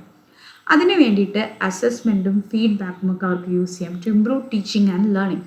പിന്നെ CCE എന്ന് പറയുന്നത് a system of school based, സ്കൂളുകളിൽ നമ്മൾ അപ്ലൈ ചെയ്യുന്ന ഒന്നാണ്. അതുപോലെ തന്നെ ഓൺഗോയിങ് ആയിട്ടുള്ള ഒരു ഇവാലുവേഷനാണ്. ടീച്ചിങ് മെത്തഡോളജീസിനെ ബിൽഡ് ചെയ്തതായിട്ടുള്ള ഒന്നാണ്. അതുപോലെ തന്നെ ഫോർമേറ്റീവ് കോംപ്രിഹെൻസീവ് അസസ്മെൻറ്റ് ഒക്കെ ഇത് പ്രൊമോട്ട് ചെയ്യുന്നുണ്ട്. ഇനി CCE എന്ന് പറയുന്ന കോൺസെപ്റ്റ് ഇവിടെ പറഞ്ഞ ഒരു ഓൾ റൗണ്ടഡ്, ഓൾ എംബ്രേസിങ് അല്ലെങ്കിൽ ഒരു complete evaluation of all the aspects including the student personality and development ആണ് ഫോക്കസ് ചെയ്യുന്നത്. പിന്നെ ഇവിടെ ഒരു ഷിഫ്റ്റ് ഫോക്കസ് നടക്കുന്നുണ്ട് from rote memorisation to comprehensive learning. ഇതിൽ scholastic and co scholastic areas, ഇവിടെ scholastic and co scholastic areas രണ്ടിനും focus ചെയ്യുന്നുണ്ട്. കോ സ്കോളാസ്റ്റിക് ഏരിയാസ് എന്ന് പറയുമ്പോൾ ലൈഫ് സ്കിൽസ്, വാല്യൂസ്, വെൽനെസ്സസ് ഒക്കെയാണ് നോക്കുന്നത്. ഇനി എന്താണ് CCEയുടെ ഒബ്ജക്റ്റീവ്സ്? അതായത് cognitive, psychomotor, affective skills develop ചെയ്യുക. പിന്നെ തോട്ട് പ്രോസസ്സിന് കൂടുതലായിട്ട് പ്രാധാന്യം കൊടുക്കുക ഓവർ മെമ്മറൈസേഷൻ. പിന്നെ ഇവാലുവേഷൻ പാർട്ടിനെ ടീച്ചിങ് ലേണിംഗ് പ്രോസസ്സിൻ്റെ ഒരു ഭാഗമാക്കുക. ഇവാലുവേഷനെ ടീച്ചിങ് പ്രാക്ടീസസിന് ഇമ്പ്രൂവ് ചെയ്യാൻ വേണ്ടി യൂസ് ചെയ്യുക. പിന്നെ ടീച്ചിങ് സ്ട്രാറ്റജിയെ ഗൈഡ് ചെയ്യുക through regular diagnosis and follow up. Learner centred ടീച്ചിങ്ങിനെ പ്രൊമോട്ട് ചെയ്യുക. ഇനി CCEയുടെ ഫീച്ചേഴ്സ് നോക്കുകയാണെങ്കിൽ കണ്ടിന്യൂസ് ആൻഡ് കോംപ്രിഹെൻസീവ് ആയിട്ടുള്ള അസസ്മെൻ്റ് ആണ്. എല്ലാ ആസ്പെക്ട്സ് ഓഫ് ലേണർ ഡെവലപ്മെൻറ്റിനെയും അവിടെ കവർ ചെയ്യുന്നുണ്ട്. നോൺ ത്രെറ്റനിങ് ആണ്, കുട്ടികളെ ഭീതിപ്പെടുത്തുന്ന, പേടിപ്പിക്കുന്ന ഒന്നല്ല, സ്ട്രെസ് ഇൻഡ്യൂസിങ് ആയിട്ടുള്ള ഒന്നല്ല, സ്കൂൾ ബേസ്ഡ് ആണ്. അതിൽ സ്കോളാസ്റ്റിക്കും വരുന്നുണ്ട്, കോ സ്കോളാസ്റ്റിക് കോമ്പണൻസും വരുന്നുണ്ട്. ഇനി സ്കോളാസ്റ്റിക് ഇവാലുവേഷൻ എന്ന് പറയുന്നത് ആ ലേണിംഗ് പീരീഡിലുടനീളം സ്പ്രെഡ് ചെയ്ത് കൊടുക്കുന്ന ഒന്നാണ്. ഫിസിക്കൽ എഡ്യൂക്കേഷൻ, കോ സ്കോളാസ്റ്റിക് സ്കിൽസ് എല്ലാം നമ്മളിവിടെ നോക്കും. ഫോർമേറ്റീവ് ആൻഡ് സമ്മേറ്റീവ് അസസ്മെൻറ്റ്സ് നോക്കും. പിന്നെ ക്രൈറ്റീരിയൻ ബേസ്ഡ് ആണ്, ഡയഗ്നോസ്റ്റിക് ആണ്. റെമഡിയൽ മെത്തേഡ്സ് നമ്മൾ സജസ്റ്റ് ചെയ്യും. റെഗുലർ ആയിട്ടുള്ള ഫീഡ്ബാക്ക് ലേണേഴ്സിനും ടീച്ചേഴ്സിനും കൊടുക്കും. ടീച്ചേഴ്സും പരസ്പരം അങ്ങോട്ടും ഇങ്ങോട്ടും കൊടുക്കും. നോം ബേസ്ഡ് സമ്മേറ്റീവ് വാലുവേഷൻ ടേം എൻഡിലാണ് നടക്കുന്നത്. ലൈഫ് സ്കിൽ, ആറ്റിറ്റ്യൂഡ്സ്, വാല്യൂസ് ഇതെല്ലാം ഇൻക്ലൂഡ് ചെയ്യുന്നുണ്ട്. ഇനി എന്താണ് CCEയുടെ പർപ്പസ് എന്ന് പറഞ്ഞാൽ ഒരു കംപ്ലീറ്റ് ലേണർ പ്രൊഫൈൽ ക്രിയേറ്റ് ചെയ്യാൻ വേണ്ടിയിട്ട് CCE ഹെൽപ്പ് ചെയ്യുന്നുണ്ട്. പിന്നെ എക്സാംസിൽ നിന്നും കണ്ടിന്യൂസ് ലേണിംഗ് ആൻഡ് ഇംപ്രൂവ്മെൻറ്റിലേക്ക് ഫോക്കസ് ഷിഫ്റ്റ് ചെയ്യുന്നുണ്ട്. അസസ്മെൻറ്റ് ഡിഫറെൻറ്റ് കോണ്ടെക്സ്റ്റുകളിലും ടൈമിലുമാണ് നടക്കുന്നത്. ഇനി സി സിയുടെ ആവശ്യം എന്തെന്ന് ചോദിക്കുകയാണെങ്കിൽ നേരത്തെ പറഞ്ഞ പോലെ ഹോളിസ്റ്റിക് ഡെവലപ്മെൻറ്റ് അത് പ്രൊമോട്ട് ചെയ്യുന്നുണ്ട്, എഡ്യൂക്കേഷനെ കുറച്ചും കൂടെ സ്റ്റുഡൻറ് സെൻറ്റേഡ് ആക്കുന്നുണ്ട്, പിന്നെ ലേണിങ്ങിനാണ് കൂടുതൽ ഇമ്പോർട്ടൻസ് കൊടുക്കുന്നത്. ഓവർ ടെസ്റ്റിംഗ് സ്ട്രെസ് റെഡ്യൂസിങ് ആണ്, ആങ്സൈറ്റി റെഡ്യൂസിങ് ആണ്, അച്ചീവ്മെൻറ്റിനെ എൻഹാൻസ് ചെയ്യുന്നു ത്രൂ കണ്ടിന്യൂസ് സപ്പോർട്ട്, പിന്നെ ലേണേഴ്സിനെ അവരുടെ ഇൻട്രസ്റ്റ് ആൻഡ് ടാലൻസ് ഒക്കെ എക്സ്പ്ലോർ ചെയ്യാൻ വേണ്ടി സമ്മതിക്കുന്നുണ്ട്, അല്ലെങ്കിൽ അതിനുള്ളൊരു സ്കോപ്പ് കൊടുക്കുന്നുണ്ട്. ലൈഫ് സ്കിൽസ് ആയിട്ടുള്ള critical thinking, coping, creativity. Coping എന്ന് പറഞ്ഞാൽ ഏത് സാഹചര്യത്തിലും അതിജീവിക്കാനുള്ളൊരു കരുത്ത്. അതുപോലെ തന്നെ ലേണർ ഫ്രണ്ട്ലി എൻവയോൺമെൻറ്റ് ആണ്. പിന്നെ ഈ എല്ലാ അക്കാദമിക് വർഷത്തിലും ഈ പഠിത്തത്തിലുള്ള പേടിയൊക്കെ കാരണം പല ഡ്രോപ്പ് ഔട്ട്സ് ഉണ്ടാവാറുണ്ട്, കുട്ടികൾ നിർത്തിപ്പോവാറുണ്ട്. അപ്പോൾ അതൊക്കെ റെഡ്യൂസ് ചെയ്യുന്നുണ്ട്. പിന്നെ സ്റ്റുഡൻറ്റിനെ ലൈഫിലെ നേരിടാൻ വേണ്ടിയിട്ടാണ് കുട്ടികളെ നമ്മൾ പ്രിപ്പയർ ചെയ്യുന്നത്, മെൻ്റലി, ഫിസിക്കലി ആൻഡ് സോഷ്യലി. അതുപോലെ തന്നെ എഫക്റ്റീവ് ആയിട്ടുള്ള ടീച്ചിങ് സ്ട്രാറ്റജീസ് ഇൻഡ്യൂസ് ചെയ്യാൻ വേണ്ടി ടീച്ചറിനെ ഹെൽപ്പ് ചെയ്യുന്നുണ്ട്. കൊഗ്നിറ്റീവ്, സൈക്കോമോട്ടർ, ഇൻ്റർപേഴ്സണൽ സ്കിൽസ് എല്ലാം ഡെവലപ്പ് ചെയ്യുന്നുണ്ട്. ഇനി സി സിയുടെ ഫങ്ഷൻ എന്ന് പറഞ്ഞാൽ ഓർഗനൈസ് ചെയ്യുക, എഫക്റ്റീവ് ടീച്ചിങ് സ്ട്രാറ്റജീസിനെ ഓർഗനൈസ് ചെയ്യുക, സ്റ്റുഡൻറ്റിൻ്റെ സ്ട്രെങ്ത്തും വീക്ക്നെസ്സസും ഡയഗ്നോസ് ചെയ്യുക, ഇമ്മീഡിയറ്റ് ആയിട്ടുള്ള ഫീഡ്ബാക്ക് കൊടുക്കുക. അപ്പോൾ അത് ടീച്ചിങ്ങിനെ കുറച്ചും കൂടെ എഫക്റ്റീവ് ആക്കാനായിട്ട് ഹെൽപ്പ് ചെയ്യും. സ്റ്റുഡൻസിനെ മോട്ടിവേറ്റ് ചെയ്യുക, അവരെ സെൽഫ് അസസ് ചെയ്യാനായിട്ട് ഹെൽപ്പ് ചെയ്യുക. പിന്നെ ഗുഡ് സ്റ്റഡി ഹാബിറ്റ്സ് അതുപോലെ ഗോൾ ഓറിയൻറ്റഡ് ലേണിംഗ് ഒക്കെ അവർക്ക് പകർന്നു കൊടുക്കാവുന്ന ഒന്നാണ്. അതുപോലെ തന്നെ ആറ്റിറ്റ്യൂഡ്സിലും വാല്യൂസിലും ചേഞ്ചസ് കൊണ്ടുവരിക, ആപ്റ്റിറ്റ്യൂഡ്, ഇൻട്രസ്റ്റ്, സെൽഫ് കോൺസെപ്റ്റിനൊക്കെ ഐഡൻറ്റിഫൈ ചെയ്യുക. അതുപോലെ തന്നെ ഫോക്കസ് ഏരിയാസ് ഓഫ് ഇൻസ്ട്രക്ഷനെ ഡിറ്റർമൈൻ ചെയ്യുക. Future planning for subjects and കരിയേഴ്സിൽ നമുക്ക് അവരെ അസിസ്റ്റ് ചെയ്യാം. അതുപോലെ തന്നെ സ്റ്റുഡൻറ്റിൻ്റെ പ്രോഗ്രസ് 2 ഏരിയാസിലും, അതായത് സ്കോളാസ്റ്റിക് ആൻഡ് കോ സ്കോളാസ്റ്റിക്, ഈ 2 ഏരിയയിലും എങ്ങനെയുണ്ടെന്ന് വിലയിരുത്താം. പിന്നെ ഒരുപാട് വെറൈറ്റി ഓഫ് ടൂൾസ് കുട്ടികളുടെ എബിലിറ്റീസ് അസസ് ചെയ്യാൻ വേണ്ടിയിട്ട് യൂസ് ചെയ്യാം. സി സി ഇയുടെ അഡ്വാൻറ്റേജസ് നോക്കുകയാണെങ്കിൽ ചാൻസ് ആൻഡ് സബ്ജക്റ്റിവിറ്റി ഒക്കെ മാറ്റും, പിന്നെ മെമ്മറൈസേഷൻ, പിന്നെ ഇത് നേരത്തെ പറഞ്ഞ പോയിന്റ്സ് തന്നെയാണ്, അത് തന്നെയാണ് മെറിറ്റ്സ് തന്നെയാണ് അഡ്വാൻറ്റേജസും. ഓക്കെ, ഇനി എന്തൊക്കെയാണ് ഈ ഇവാലുവേഷൻ്റെ ഡയമെൻഷൻ എന്ന് പറഞ്ഞാൽ സി സി ഇ 3 പ്രധാനപ്പെട്ട ഏരിയാസിലാണ് നമ്മൾ ഇവാലുവേറ്റ് ചെയ്യുന്നത് ലേണറിനെ. 1 scholastic skills, 2 co scholastic abilities, 3 personal and social qualities. ഇപ്പോൾ ഇതെന്താണെന്ന് ഡീറ്റെയിൽഡ് ആയിട്ട് പറയുന്നുണ്ട്. അപ്പോൾ ഇവാലുവേഷൻ ഓഫ് പാർട്ട് 1 സ്കോളാസ്റ്റിക് സ്കിൽസിനെ നമ്മൾ എങ്ങനെയാണ് ഇവാലുവേറ്റ് ചെയ്യുന്നത്. ഓക്കെ, അപ്പോൾ 1 TE അല്ലെങ്കിൽ ടെർമിനൽ ഇവാലുവേഷൻ. ഇവിടെ റിട്ടേൺ ഫോമാറ്റിലാണ് നോക്കുന്നത്. മെമ്മറി ടെസ്റ്റിംഗ് മാത്രമല്ല, application, analysis, evaluation, creation, over റീകോളിനൊക്കെ ഇവിടെ ഫോക്കസ് കൊടുക്കുന്നുണ്ട്. മറ്റൊന്ന് കണ്ടിന്യൂസ് ഇവാലുവേഷൻ CE. അത് ക്ലാസ് റൂം ആക്ടിവിറ്റീസിലൂടെയാണ് നോക്കുന്നത്. Brainstorming, role play, seminar, debate, practical work, GD, field visit ഒക്കെ കൊടുക്കും. ഇനി സി സി ഇ ചെയ്യാൻ വേണ്ടിയിട്ടുള്ള കോമൺ ടൂൾസ്, പ്രോജക്റ്റ് യൂസ് ചെയ്യാം, field study, seminar, debates, practically, class test, assignments, model preparation, ഇതൊക്കെ നോക്കാം. അങ്ങനെ 5 കാറ്റഗറീസ് ആയിട്ട് നമുക്ക് ക്ലാസിഫൈ ചെയ്യാം. ഇൻവെസ്റ്റിഗേറ്റീവ് ആയിട്ടുള്ള ആക്ടിവിറ്റീസ് ഉണ്ട്, പ്രോജക്റ്റ്, ഫീൽഡ് സ്റ്റഡി ഒക്കെ. ഇൻട്രാക്റ്റീവ് ആണ് സെമിനാറും ഡിബേറ്റ്സും. പ്രാക്ടിക്കൽ ബേസ്ഡ് ആണ് പ്രാക്ടിക്കൽ ആക്ടിവിറ്റീസ്. പെർഫോമൻസ് ബേസ്ഡ് ആണ് ക്ലാസ് ടെസ്റ്റ്. അസൈൻഡ് ടാസ്കുകളാണ് അസൈൻമെൻറ്റും മോഡൽ പ്രിപ്പറേഷനും. ഇനി സിയുടെ ഗ്രേഡിംഗ് ക്രൈറ്റീരിയയിൽ വരുന്നത് 4, 3, 2, 1 എന്നുള്ള സ്കോഴ്സ് ആയിരിക്കും. ഇനി ഇതെങ്ങനെയാണ് ഓരോന്നിനും എന്നുള്ളത് നോക്കാം. അപ്പോൾ ആദ്യം പ്രോജക്റ്റ് ആണ്. അപ്പോൾ ഇതിലെന്താണ്, എന്തൊക്കെ ടൂൾസ് വേണം, മെത്തേഡ്സ്, ടൈം എത്ര കൊടുക്കണം, അക്യുറൻസി വേണം. പിന്നെ എങ്ങനെയാണ് ഒരു പ്രോജക്റ്റ് എന്ന് പറഞ്ഞാൽ നമ്മൾ ഡാറ്റ കളക്ഷനൊക്കെ ഉണ്ട്, അത് റെലവൻറ്റ് ആയിരിക്കണം, ആ സമയത്തിന് അപ്രോപ്രിയേറ്റ് ആയിരിക്കണം, സഫിഷ്യൻ്റ് ആയിരിക്കണം. അതുപോലെ തന്നെ സയൻറ്റിഫിക്, അക്യുറേറ്റ്, അപ്രോപ്രിയേറ്റ് അനാലിസിസും കൺക്ലൂഷനൊക്കെ യൂസ് ചെയ്യാം. റിപ്പോർട്ടിൻ്റെ മെത്തേഡ് ഓഫ് എന്ന് പറയുന്നത് format, language, connection with diary, ഇതൊക്കെ ആയിട്ട് കണക്റ്റഡ് ആയിരിക്കണം. അസൈൻമെൻറ്റ്സ് എന്ന് പറയുന്നത് കണ്ടന്റ് അണ്ടർസ്റ്റാൻഡ് ചെയ്തിട്ടുണ്ടോ, ക്വസ്റ്റ്യൻസ്. ഇപ്പോൾ നമ്മൾ അസൈൻമെൻറ്റിൽ മോസ്റ്റ് പ്രോബബ്ലി ഒരു ക്വസ്റ്റ്യൻ ആയിരിക്കാം, അല്ലെങ്കിൽ ഒരു സ്റ്റേറ്റ്മെൻറ്റ് ആയിരിക്കാം, അതിനോട് എങ്ങനെയാണ് റെസ്പോണ്ട് ചെയ്യുന്നതെന്ന് നോക്കാം. ഐഡിയാസിന് ക്ലാരിറ്റി ഉണ്ടോ, റിലവൻസ് ഉണ്ടോ, ഇല്ലുസ്ട്രേഷൻസ് ഉണ്ടോ, നോവൽറ്റി, പുതുമയുണ്ടോ, യുണീക്നെസ് ഉണ്ടോ. പിന്നെ വൈവേയിലൂടെയും നമുക്ക് ആ കണ്ടന്റിൽ എത്രത്തോളം ഈ കുട്ടി മനസ്സിലാക്കിയിട്ടുണ്ടെന്നുള്ളതും നോക്കാം. പിന്നെ ടൈംലി കംപ്ലീഷൻ ആണോ ചെയ്യുന്നത് എന്നുള്ളതും നോക്കാം. അടുത്തത് പ്രാക്ടിക്കൽസ്.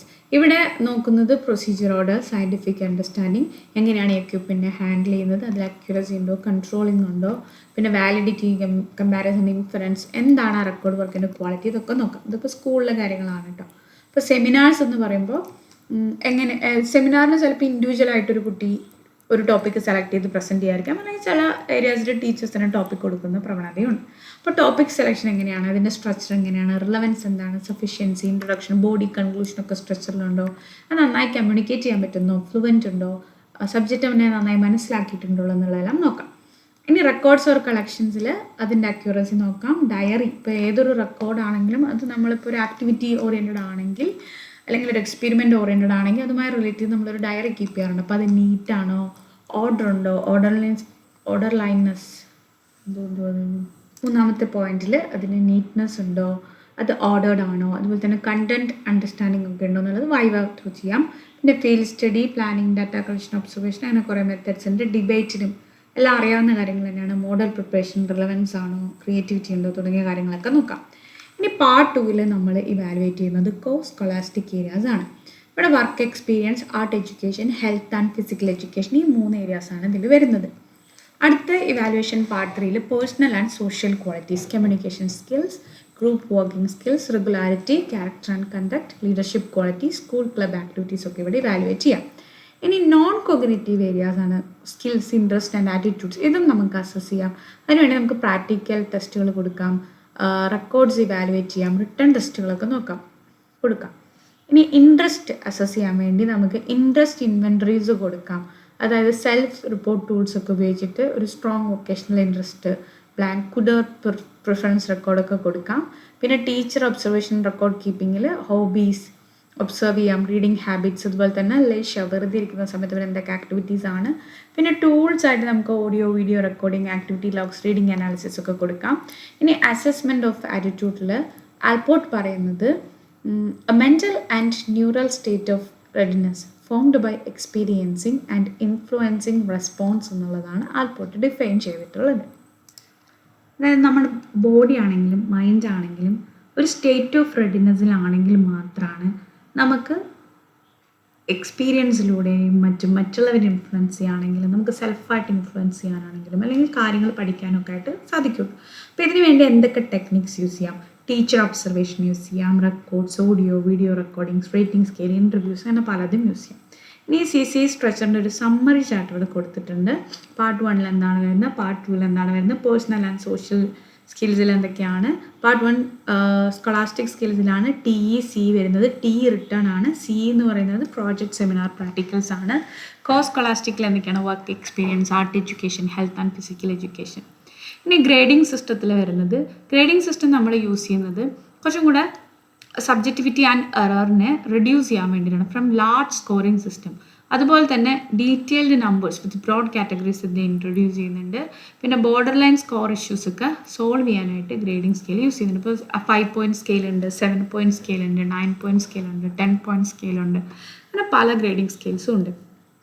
ഇനി ടൈപ്സ് ഓഫ് ഗ്രേഡിങ്ങിൽ ആദ്യം വരുന്നത് അബ്സല്യൂട്ട് ഗ്രേഡിംഗ് ആണ്.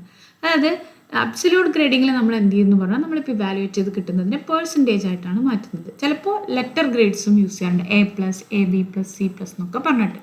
അങ്ങനെ ഒരു പ്രീ ഡിഫൈൻഡ് റേഞ്ചിൽ ഇത്ര പെർസെൻറ്റേജ് കിട്ടുന്ന ആൾക്ക് A+, അങ്ങനെ കൊടുക്കാറുണ്ട്. ഇതിനെ ക്രൈറ്റീരിയൻ റെഫറൻസ്ഡ് ഗ്രേഡിംഗ് എന്ന് പറയും. ഇതിന് നമ്മൾ പെർഫോമൻസിനെ കമ്പയർ ചെയ്യുന്നത് ഫിക്സഡ് സ്റ്റാൻഡേർഡ്സുമായിട്ടാണ്, മറ്റു കുട്ടികളുമായിട്ടല്ല. അതുകൊണ്ടാണ് ഇതിനെ ക്രൈറ്റീരിയൻ റെഫറൻസ്ഡ് ഗ്രേഡിംഗ് എന്ന് പറയുന്നത്. അടുത്തത് റിലേറ്റീവ് ഗ്രേഡിംഗ്. റിലേറ്റീവ് ഗ്രേഡിങ്ങിൽ എന്താണെന്ന് പറഞ്ഞാൽ സ്റ്റുഡൻറ്റിൻ്റെ പെർഫോമൻസ് റിലേറ്റഡ് ടു പിയേഴ്സ്, മറ്റു കുട്ടികളുമായിട്ട് കമ്പയർ ചെയ്തിട്ടാണ് കുട്ടികൾക്ക് നമ്മൾ ഗ്രേഡ് കൊടുക്കുന്നത്. അപ്പോൾ ഓവറോൾ ഗ്രൂപ്പ് പെർഫോമൻസിനെ കൂടുതൽ ഡിപ്പെൻഡ് ചെയ്തിരിക്കും. പിന്നെ ഒരു നോർമൽ ഡിസ്ട്രിബ്യൂഷൻ കർവാണ് ഇവിടെ ഫോക്കസ് ചെയ്യുന്നത്. അതുകൊണ്ട് തന്നെയാണ് ഇതിനെ നോൺ റെഫറൻസ്ഡ് ഗ്രേഡിംഗ് എന്ന് പറയുന്നത്.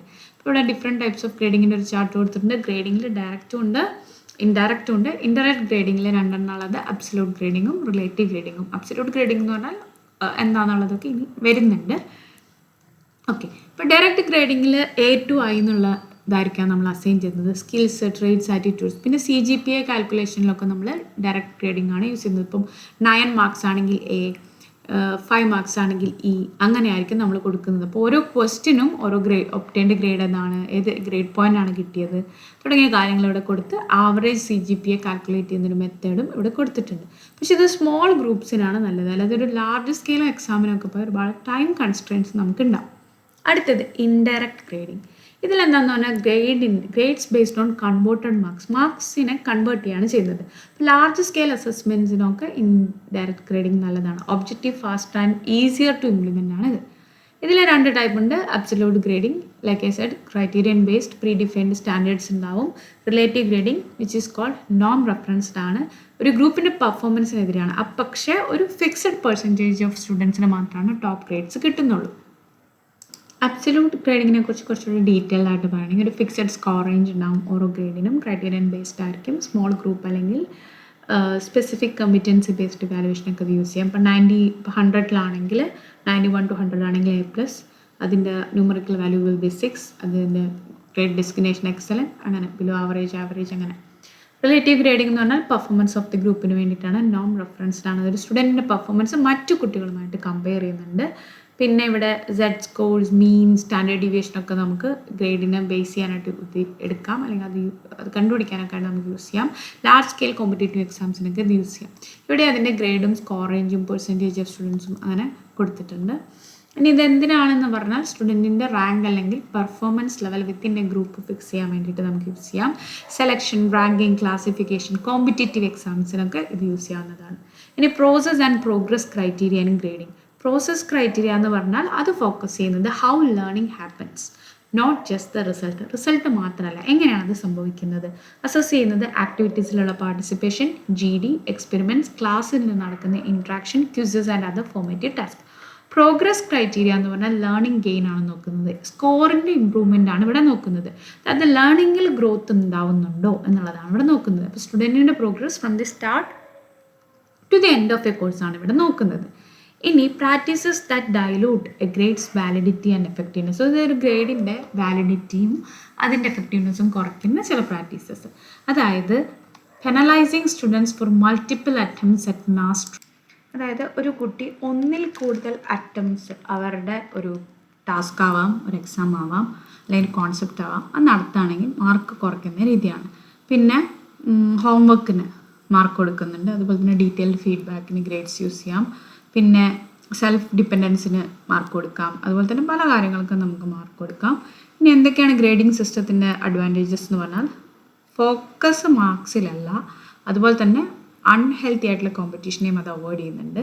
പിന്നെ ഇവാലുവേഷൻ കുറച്ചും കൂടെ മീനിങ് ഫുള്ളാണ്, പ്രാക്ടിക്കലാണ്. സബ്ജക്റ്റ് വൈസ് പെർഫോമൻസ് ക്ലിയർ ആയിട്ട് നമുക്ക് മനസ്സിലാവും. അതുപോലെ തന്നെ സ്റ്റുഡൻസും സബ്ജക്ട്സിനും തമ്മിലുള്ള കമ്പാരിസൺ നമുക്ക് ചെയ്യാനായിട്ട് പറ്റും. അതുപോലെ തന്നെ ഹൈ മാർക്സ് സ്കോർ ചെയ്യണം എന്നുള്ള പ്രഷറൊക്കെ അവിടെ കുറയുന്നുണ്ട്. Academic stress കുറയ്ക്കുന്നുണ്ട്. പിന്നെ എന്താണെന്ന് പറഞ്ഞാൽ വീക്കർ സ്റ്റുഡൻസിനെ മോട്ടിവേറ്റ് ചെയ്യുന്നുണ്ട്. ഇതിനുള്ള ഒരു ലിമിറ്റേഷൻ എന്ന് പറയുന്നത് ഒന്നല്ല, 6 ലിമിറ്റേഷൻസ് ഉണ്ട്. Universal agreement on grading scales ഇല്ല. ഗ്രേഡിംഗ് ഭയങ്കര സെൻസിറ്റീവാണ്, ഫ്ലക്ച്വേറ്റ് ചെയ്യാം. പിന്നെ അതിൽ സബ്ജക്റ്റിവിറ്റി ഉണ്ട്. ടീച്ചേഴ്സിൽ ഭയങ്കര പ്രഷർ വരുന്നുണ്ട് ഇൻറ്റേർണൽ വാലുവേഷൻ്റെ സമയത്ത്. പിന്നെ ഈ ഗ്രേഡിനെ പ്രിസൈസ് മാർക്സ് ആയിട്ട് കൺവേർട്ട് ചെയ്യാനുള്ള പ്രശ്നങ്ങൾ. പിന്നെ സ്റ്റാൻഡർഡൈസ് പ്രൊസീജിയേഴ്സ് ഇല്ലാത്തത് കൊണ്ട് തന്നെ പലപ്പോഴും കൺഫ്യൂഷൻ വരാം. ഇപ്പോൾ ഗ്രേഡിംഗ് സ്കെയിൽസ് ഇൻ പ്രാക്ടീസിലുള്ള നമ്മളിപ്പോൾ ഉപയോഗിച്ചുകൊണ്ടിരിക്കുന്ന ഗ്രേഡിംഗ് സ്കെയിൽസ് ആണ്. LP ലെവലിൽ 7 to 9 ആണെങ്കിൽ A, 4 to 6 ആണെങ്കിൽ B, ബിലോ 4 ആണെങ്കിൽ C. പിന്നെ കൺവേർഷൻ എക്സാമ്പിൾ ഇപ്പോൾ 60 to 100 ആണെങ്കിൽ A ഗ്രേഡ്, 40 to 59 ആണെങ്കിൽ B ഗ്രേഡ്. അങ്ങനെ UP ഇവിടെ കൊടുത്തിട്ടുണ്ട്. പാർട്ട് 2, പാർട്ട് 3 ഒക്കെ കൊടുത്തിട്ടുണ്ട്. ഗ്രേഡിംഗ് സിസ്റ്റം HS കൊടുത്തിട്ടുണ്ട്. A+ എന്ന് പറഞ്ഞാൽ 90% ആണ്. അപ്പോൾ അതിൻ്റെ വാല്യൂ എന്താണ്, അതിൻ്റെ ഇൻ്റർപ്രിട്ടേഷൻ കാര്യങ്ങളെല്ലാം ഇവിടെ കൊടുത്തിട്ടുണ്ട്. പിന്നെ 5 പോയിൻ്റ് അബ്സല്യൂട്ട് ഗ്രേഡിംഗ് ഇവിടെ കൊടുത്തിട്ടുണ്ട്. 75% അബവ് ആണെങ്കിൽ A, 60 or 74 ബിറ്റ്വീൻ ആണെങ്കിൽ B, അങ്ങനെ കൊടുത്തിട്ടുണ്ട്. ആൾട്ടർനേറ്റ് സ്കെയിലും കാര്യങ്ങളൊക്കെ കൊടുത്തിട്ടുണ്ട്. ഇപ്പം വായിച്ച് പറയാനൊന്നുമില്ല. ഹയർ സെക്കൻഡറി ലെവലിൽ CCE അല്ലെങ്കിൽ continuous and comprehensive valuation 2 main areas ആയിട്ട് ഡിവൈഡ് ചെയ്തിട്ടുണ്ട്. ഒന്ന് കോഗ്നിറ്റീവ് ഏരിയ, അതിൽ സിയും വരുന്നുണ്ട്, ടിയും വരുന്നുണ്ട്. സിയിലെ learning process assessment, portfolio assessment, unit based assessment. ടിയിലെ തിയറിയും പ്രാക്ടിക്കലും വരുന്നുണ്ട്. Ideas, processes and learning outcome ആണ് അവിടെ സ്ട്രെസ് ചെയ്യുന്നത്. പിന്നെ ഒന്നുള്ളത് socio emotional area, communication skill, interpersonal skills, empathy, coping with emotion, coping with stress. Coping അല്ല, അത് കോപ്പിംഗ് വിത്ത് സ്ട്രെസ് ആണ്. അതായിട്ട് അഡ്ജസ്റ്റ് ചെയ്യാനുള്ള കഴിവ്, problem solving, decision making, critical thinking കാര്യങ്ങളെല്ലാം. ഇനി പ്രോജക്റ്റ്, സെമിനാർസ്, അസൈൻമെൻറ്റ്സ് എല്ലാം കണ്ടിന്യൂസ് ഇവാലുവേഷൻ്റെ ഒരു പാർട്ടാണ്. ഒരു വ്യക്തിയുടെ തന്നെ അല്ലെങ്കിൽ ഒരു സ്റ്റുഡൻറ്റിൻ്റെ മൾട്ടി ഡയമെൻഷണൽ കോമ്പിറ്റൻസ് നമുക്ക് ഇവാലുവേറ്റ് ചെയ്യാനായിട്ട് പറ്റും. പിന്നെ കരിക്കുലം ഒബ്ജക്റ്റീവ്സ് ആയിട്ട് ലിങ്ക്ഡ് ആയിരിക്കും. ഒരു ഫിക്സഡ് ടൈമിനുള്ളിൽ നമ്മളത് കംപ്ലീറ്റ് ചെയ്യണം. Higher level of learning achieve ചെയ്യണം എന്നുള്ളത് ഇതിൻ്റെ ഒരു എയിമാണ്. നെക്സ്റ്റ് ടോപ്പിക്കാണ് പോർട്ട്ഫോളിയോ. പോർട്ട്ഫോളിയോ എന്ന് പറയുന്നത് ഒരു സിസ്റ്റമാറ്റിക് കളക്ഷൻ ഓഫ് സ്റ്റുഡൻറ്റ് വർക്കാണ്. ഓക്കെ, അപ്പോൾ ഇതിലൂടെ നമുക്ക് അറിയാൻ പറ്റുന്ന ഒരു കുട്ടിയുടെ പ്രോഗ്രസ്, സ്കിൽസ്, ലേണിംഗ് അച്ചീവ്മെൻറ്റ്സ് ഒക്കെയാണ്. ഇപ്പോൾ ഇൻസ്ട്രക്ഷണൽ പ്ലാനിങ്ങിന് വേണ്ടിയിട്ടും അസസ്മെൻറ്റിന് വേണ്ടിയിട്ടും റിപ്പോർട്ടിങ്ങിന് വേണ്ടിയൊക്കെ പോർട്ട്ഫോളിയോ യൂസ് ചെയ്യാറുണ്ട്. പിന്നെ കണ്ടന്റ് നമ്മൾ ഇൻക്ലൂഡ് ചെയ്യുന്ന നോട്ട്സിൽ നിന്നും ഡ്രോയിങ്സിൽ നിന്നും ചാർട്ട്സ്, പോസ്റ്റേഴ്സ്, ഫോട്ടോസ്, അസൈൻമെൻറ്റ്സ് ഇതിൽ നിന്നൊക്കെയാണ്. പല ടൈപ്പ് ഓഫ് പോർട്ട്ഫോളിയോസ് ഉണ്ട്. ഒന്ന് വർക്കിംഗ് പോർട്ട്ഫോളിയോ, അതായത് നമ്മളൊരു ഓൺ ഗോയിങ് വർക്കിനെ ഡയഗ്നൈസ് ചെയ്യാനും അതിൻ്റെ ഒബ്ജക്റ്റീവ്സ് ട്രാക്ക് ചെയ്യാനുമാണ് ഇത് യൂസ് ചെയ്യുന്നത്. അടുത്തത് showcase display best work portfolio. ഇവിടെ ബെസ്റ്റ് വർക്കായിട്ട് സെലക്ട് ചെയ്യപ്പെട്ടതും അതിൻ്റെ ഡിസ്കഷൻസും റിഫ്ലക്ഷൻസും ഒക്കെയാണ് അതിലുണ്ടാവുക. പിന്നെ ഒന്ന് ഇവാലുവേഷൻ, അതെന്താണെന്ന് പറഞ്ഞാൽ അസസ്ഡ്, ഏതെങ്കിലും ഒരു ഐറ്റം അസസ് ചെയ്താലും ടെസ്റ്റ് ആവാം, എക്സ്പെരിമെൻ്റ് ആവാം. പിന്നെ റെപ്രസെൻറ്റേറ്റീവ് പോർട്ട്ഫോളിയോ, അതായത് വേരിയസ് കൈൻഡ്സ് ഓഫ് വർക്ക് കാണിക്കുന്നതാണ് റെപ്രസെൻറ്റേറ്റീവ് പോർട്ട്ഫോളിയോ. പിന്നെ ഗ്രോത്ത് ലേണിംഗ് പ്രോഗ്രസ്, അതായത് ആ ലേണിംഗ് ഡെവലപ്മെൻറ്റ് ഓവർ ടൈം കാണിക്കുന്നതാണ് ഗ്രോത്ത് ലേണിംഗ് പ്രോഗ്രസ് പോർട്ട്ഫോളിയോ. ഇനി പോർട്ട്ഫോളിയോ അസസ്മെൻറ്റിന് വേണ്ടിയിട്ട് ഒരു സ്പെസിഫിക് ക്രൈറ്റീരിയ ഉപയോഗിച്ചിട്ടായിരിക്കാം നമ്മളൊരു സ്റ്റുഡൻറ്റിൻ്റെ വർക്കിനെ അസസ് ചെയ്യുന്നത്. ലേണിംഗ് ഔട്ട്കംസ്, പ്രോഗ്രസ്, അച്ചീവ്മെൻ്റ് ഒക്കെ നമ്മളിതിൽ നോക്കും. ഇനി ഇമ്പോർട്ടൻസ് ഓഫ് പോർട്ട്ഫോളിയോ അസസ്മെൻറ്റ്, ഒരു ഒതൻറ്റിക് അസസ്മെൻ്റ് ആണ്. ഇൻസ്ട്രക്ഷനെയും അസസ്മെൻറ്റിനെയും ഇൻറ്റഗ്രേറ്റ് ചെയ്യുന്ന അല്ലെങ്കിൽ കമ്പൈൻ ചെയ്യുന്ന ഒന്നാണ്. സ്റ്റുഡൻറ്റ് എൻഗേജ്മെൻറ്റിനെയും ഓണർഷിപ്പിനെയും പ്രൊമോട്ട് ചെയ്യുന്നു. പേഴ്സണലൈസ്ഡ് ഫീഡ്ബാക്ക് ഉണ്ട്, സെൽഫ് ഇവാലുവേഷൻ ഉണ്ട്, അതുപോലെ തന്നെ പാരൻസിനെയും ഇൻവോൾവ് ചെയ്യുന്നുണ്ട്. ഇനി എന്തൊക്കെ ഗൈഡ് ലൈൻസ് ആണ് ഒരു പോർട്ട്ഫോളിയോ അസസ്മെൻറ്റ് ഡെവലപ്പ് ചെയ്യുമ്പോൾ നമ്മൾ നോക്കേണ്ടത്? ഒന്നാമത്തെ കാര്യം പർപ്പസ് ആണ്. ലേണിങ്ങിന് വേണ്ടിയിട്ടാണ് നമ്മളത് അസസ് ചെയ്യുന്നത്, അതുപോലെ തന്നെ ഗ്രേഡിങ്ങിന് വേണ്ടിയിട്ടും കൂടിയാണോ അതോ രണ്ടിനും ചേർത്തിട്ടാണോ നമ്മൾ അസസ് ചെയ്യുന്നത് എന്നുള്ളത് നോക്കണം. എന്ത് ടൈപ്പാണ് നമ്മൾ സെലക്ട് ചെയ്യുന്നത്? ബെസ്റ്റ് വർക്കാണോ, റെപ്രസെൻറ്റേറ്റീവ് ആണോ, ഗ്രോത്ത് ആണോ, ഇവാലുവേഷൻ ആണോ, ഏത് ടൈപ്പാണ്? നമ്മൾ കുറച്ച് ടൈപ്സ് ഡിസ്കസ് ചെയ്താൽ ഏതാണെന്നുള്ളത് നോക്കണം. ഇനി ഇതിൻ്റെ സെലക്ടർ ആരാണ്? സ്റ്റുഡൻറ്റ് മാത്രമാണോ, ടീച്ചറാണോ, അത് രണ്ട് കൂട്ടരുമാണോ? പിന്നെ എന്തൊക്കെ ഇവാലുവേഷൻ പ്രൊസീജിയേഴ്സ് ആണുള്ളത്? ക്രൈറ്റീരിയ എന്താണ്? സ്റ്റാൻഡേർഡ്സ് എന്താണ്? ഹോളിസ്റ്റിക് മെത്തേഡാണോ, അനലിറ്റിക് മെത്തേഡാണോ? അതുപോലെ തന്നെ ഇവാലുവേഷനിൽ സ്റ്റുഡൻറ്റിൻ്റെ ഇൻവോൾവ്മെൻറ്റ് ഉണ്ടോ, അതിനെ എൻകറേജ് ചെയ്യുന്നുണ്ടോ എന്നുള്ളതെല്ലാം നമുക്ക് തീരുമാനിക്കേണ്ട കാര്യങ്ങളാണ്. ഇനി പോർട്ട്ഫോളിയോ അസസ്മെൻറ്റിൻ്റെ ബെനിഫിറ്റ്സ്, ഇപ്പോൾ സ്റ്റുഡൻസിനെ സംബന്ധിച്ചിടത്തോളം അവരുടെ ഓൺ ഐറ്റംസ് സെലക്ട് ചെയ്യാം, നോൺ കോമ്പറ്റേറ്റീവ് ആണ്, കൊളാബറേറ്റീവ് ആണ്, ഓണർഷിപ്പിനെയും സെൽഫ് എസ്റ്റീമിനെയും പ്രൊമോട്ട് ചെയ്യുന്നുണ്ട്, സെൽഫ് റിഫ്ലക്ഷന് വേണ്ടിയിട്ടുള്ള ഒരു സാധ്യതയുണ്ട്, ഓൺ ഗോയിങ് ഫീഡ്ബാക്ക് ആണ്. ടീച്ചേഴ്സിനെ സംബന്ധിച്ചിടത്തോളം അസസ്മെൻറ്റിനെ ടീച്ചിങ്ങുമായി കണക്ട് ചെയ്യാൻ പറ്റും. ഇൻഡിവിജ്വൽ സ്ട്രെങ്സും നീഡ്സ് ഓഫ് ദി സ്റ്റുഡൻസിനെ ഡയഗ്നൈസ് ചെയ്യാൻ പറ്റും. പിന്നെ സ്റ്റുഡൻറ്റ് വർക്കിൻ്റെ എക്സാമ്പിൾസ് ആയിട്ട് നമുക്ക് കാണിക്കാം. പാരൻറ്റ് ടീച്ചർ ഡിസ്കഷനിൽ അത് എയ്ഡ് ചെയ്യുന്നുണ്ട്. ക്യുമുലേറ്റീവ് റെക്കോർഡ് മെയിൻറ്റെയിൻ ചെയ്യാനായിട്ടൊക്കെ ഹെൽപ്ഫുൾ ആയിരിക്കും. പാരൻസിന് കുട്ടികളുടെ ലേണിംഗ് പ്രോസസ്സ് എങ്ങനെയാണെന്നുള്ളത് അറിയാനായിട്ട് സാധിക്കും. ഇനി പോർട്ട്ഫോളിയോയുടെ അസസ്മെൻറ്റ് സ്ട്രെങ്ത്, പോർട്ട്ഫോളിയോ അസസ്മെൻറ്റിൻ്റെ സ്ട്രെങ്ത് ലോങ് ടേം പ്രോഗ്രസ് ആണോ എന്നുള്ളത് കാണിക്കും. പിന്നെ ബെസ്റ്റ് വർക്ക് എന്താണ്? ഇൻഡിവിജ്വൽ ഡിഫറൻസസ്, ലേണേഴ്സിനെ മോട്ടിവേറ്റ് ചെയ്യും. വീക്ക്നെസ് എന്താണെന്ന് പറഞ്ഞാൽ റിലയബിലിറ്റി ഇല്ല, ടൈം കൺസ്യൂമിങ് ആണ്, പിന്നെ ഒരുപാട് കളക്ട് ചെയ്യുകയാണെങ്കിൽ അത് ബൾക്കി ആയിരിക്കും, നമുക്ക് മാനേജ് ചെയ്യണമെന്ന് എളുപ്പമായിരിക്കില്ല. ഇനി പോർട്ട്ഫോളിയോ അസസ്മെൻറ്റിലെ സ്റ്റെപ്സ്, കണ്ടന്റ് എന്തൊക്കെ വേണം, എന്തൊക്കെ പ്രൊസീജിയേഴ്സ് ആൻഡ് ഓർഗനൈസേഷൻ വേണം, അതുപോലെ തന്നെ കുട്ടികളുമായിട്ട് ഒരു മീറ്റിംഗ് ഒക്കെ വെച്ച് അതിനെ റിവ്യൂ ചെയ്യാം, റെഗുലർലി അപ്ഡേറ്റ് ചെയ്യാം, റിഫ്ലക്റ്റീവ് ജേണൽ സെക്ഷൻ വെക്കാം, label and number items four clarity ഒക്കെ ചെയ്യാം. ഇനി indicators of portfolio assessment, clarity of concept വേണം, ഇൻറ്റേർണലൈസേഷൻ ഓഫ് ഐഡിയാസ് വേണം, പ്രോപ്പർ ഡിസൈൻ ആൻഡ് പ്രസൻറ്റേഷൻ വേണം, കംപ്ലീഷൻ ഓഫ് റിക്വയർഡ് എലമെൻറ്റ്സ് വേണം, originality in thought and expression വേണം. ഇനി ട്രഡീഷണൽ അസസ്മെൻറ്റിൻ്റെയും പോർട്ട്ഫോളിയോ അസസ്മെൻറ്റിൻ്റെയും ഒരു ടേബിൾ, ഇതിനെ കമ്പയർ ചെയ്തിട്ടുള്ള ഒരു ടേബിൾ കൊടുത്തിട്ടുണ്ട്. അപ്പോൾ ട്രഡീഷണൽ അസസ്മെൻറ്റിൽ സ്റ്റുഡൻറ്റിൻ്റെ എബിലിറ്റിയെ നമ്മൾ മെഷർ ചെയ്യുന്ന 1 ടൈമാണ്. പോർട്ട്ഫോളിയോയിൽ അത് ഓവർ ടൈമാണ്. അതായത് ചിലപ്പോൾ ഒരു 8th മുതൽ 10th വരെ ആവാം, അല്ലെങ്കിൽ +1 +2 അങ്ങനെ ആയിരിക്കാം. പിന്നെ അല്ലെങ്കിൽ ഒരു എൻഡ് ഓഫ് ഇയറിലായിരിക്കാം. പിന്നെ ഔട്ട്സൈഡ് ഇൻസ്ട്രക്ഷന് പുറമേ ചെയ്യുന്നതാണ് ട്രഡീഷണൽ അസസ്മെൻറ്റ്. പിന്നെ ഇൻസ്ട്രക്ഷൻ തന്നെ ഭാഗമാണ് പോർട്ട്ഫോളിയോ അസസ്മെൻറ്റ്. പിന്നെ ട്രഡീഷണൽ അസസ്മെൻറ്റ് ടീച്ചർ ഒറ്റയ്ക്കാണ് ചെയ്യുന്നത്, സ്റ്റുഡൻറ്റ് എന്താണ് ക്രൈറ്റീരിയ എന്ന് പോലും അവെയർ ആയിരിക്കില്ല. പോർട്ട്ഫോളിയോയിൽ ടീച്ചറും സ്റ്റുഡൻറ്റും ഉണ്ട്, student is also aware of the criteria.